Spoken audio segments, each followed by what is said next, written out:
Bible बाढ़ part 25 यीशु की मृत्यु, गाड़ा जाना और पुनरुत्थान। नमस्ते और शुभ दिन। मैं हूँ बाइबल बाढ़ का मतलब होता है कि किस्सा गाँव जो परंपरागत ग्रंथों को सुनाता है। मैं यहाँ हूँ ताकि बाइबल के साहित्य में जो लिखा है कि परमेश्वर कौन है और इंसान कौन है, उसे आप तक पहुँचा सकूँ। सुसमाचार यानी यीशु कौन है और उन्होंने क्या किया, इसका मूल संदेश। हम आज कहाँ पर हैं? पिछले कुछ पॉडकास्ट में हमने यीशु की इंसानियत और फिर उसकी दैविकता को देखा।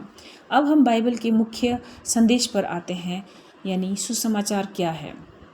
रोमियो 1:16। मुझे सुसमाचार से लज्जा नहीं, क्योंकि यह हर एक विश्वास करने वाले के उद्धार के लिए परमेश्वर की शक्ति है, पहले यहूदियों के लिए फिर गैर यहूदियों के लिए।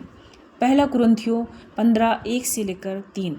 भाइयों, मैं तुम्हें उस सुसमाचार की याद दिलाता हूँ जिसे मैंने तुम्हें सुनाया था, जिससे तुम उद्धार पाते हो कि मसीह हमारे पापों के लिए मरा, जैसा कि शास्त्रों में लिखा है कि उसे गाड़ा गया है और वह तीसरे दिन फिर जी भी उठा है, जैसा कि शास्त्रों में लिखा है।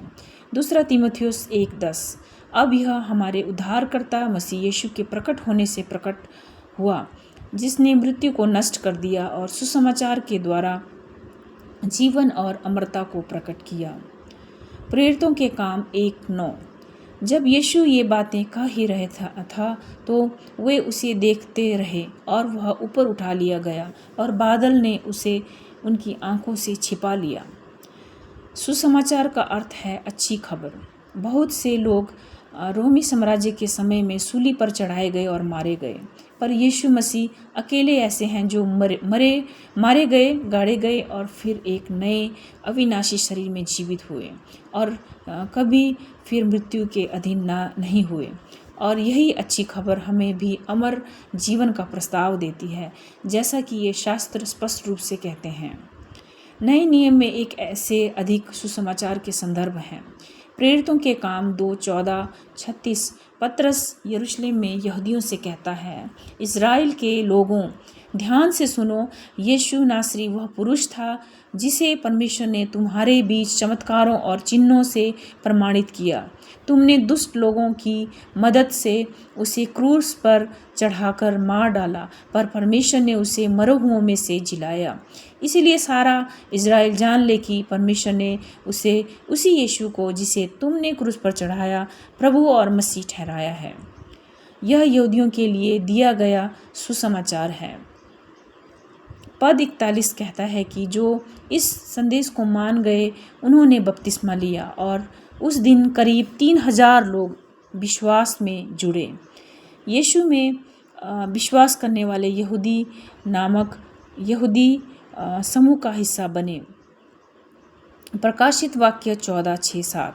फिर मैंने एक और स्वर्गदूत को आकाश में उड़ते देखा, जिसके पास पृथ्वी पर रहने वालों को सुनाने के लिए शाश्वत सुसमाचार था। उसने ऊंचे स्वर में कहा, परमेश्वर से डरो और उसे महिमा दो, क्योंकि उसके न्याय का समय आ गया है। उसी की उपासना करो जिसने आकाश, पृथ्वी, समुद्र और जल के स्रोत बनाए हैं। यह शाश्वत सुसमाचार है। बाइबल में और भी प्रकार के सुसमाचार बताए गए हैं, लेकिन आज का हमारा केंद्र बिंदु है उद्धार का सुसमाचार, जो यीशु की मृत्यु, गाड़े जाने, पुनरुत्थान और स्वर्गारोहण से संबंधित है। सारांश: मसीह विश्वास का मूल संदेश है कि यीशु ने अपने मृत्यु, गाड़े जाने, पुनरुत्थान और स्वर्ग जाने के द्वारा पापों की क्षमा और अनंत जीवन का मार्ग खोला। यह सुसमाचार किसी संस्था या चर्च से नहीं, बल्कि स्वयं बाइबल से आता है। इस सुसमाचार को व्यक्ति अपने जीवन में स्वीकार करता है इस तरह। रोमियो 10:9-13। यदि तुम अपने मुंह से यीशु को प्रभु कहकर अंगीकार करे और अपने दिल में विश्वास करे कि परमेश्वर ने उसे मरे हुओं में से जिलाया है, तो तू उद्धार पाएगा, क्योंकि जो कोई प्रभु का नाम लेगा वह उद्धार पाएगा। बाइबल बाढ़ मानता है कि यह सुसमाचार इंसानी इतिहास में सबसे अद्भुत और अलौकिक बात है। बहुत लोग कहते हैं ईश्वर तक पहुंचने के कई रास्ते हैं, पर बाइबल का यह सुसमाचार दावा करता है कि यह एकमात्र रास्ता है परमेश्वर से मेल, आत्मा की शांति और एक शाश्वत भविष्य के लिए। यह उद्धार किसी धार्मिक संस्था, कर्मकांड या पूजा विधियों से नहीं आता।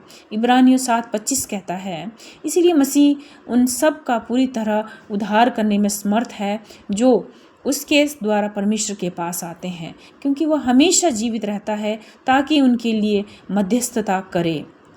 इसे अनुग्रह का सुसमाचार कहा जाता है, क्योंकि यह किसी कार्य पर आधारित नहीं है बल्कि विश्वास पर आधारित है। अनुग्रह का मतलब है अवांछित उपकार। जब आप इस सुसमाचार में विश्वास करते हैं तो आप परमेश्वर के उस वादे पर भरोसा करते हैं कि वह आपको बिना पात्रता के पापों की क्षमा और अनंत जीवन देता है। निष्कर्ष, यही है बाइबल पाठ का तरीका। संक्षिप्त पाठ, स्पष्ट उद्देश्य, बिना किसी भटकाव के। बाइबल पाठ को ट्विटर, इंस्टाग्राम और फेसबुक पर फॉलो करें। यदि आपके पास कोई सवाल हो तो भेजिए biblebar.us@gmail.com पर। आपकी बात सुनना हमें अच्छा लगेगा। धन्यवाद। आपका दिन शुभ रहे।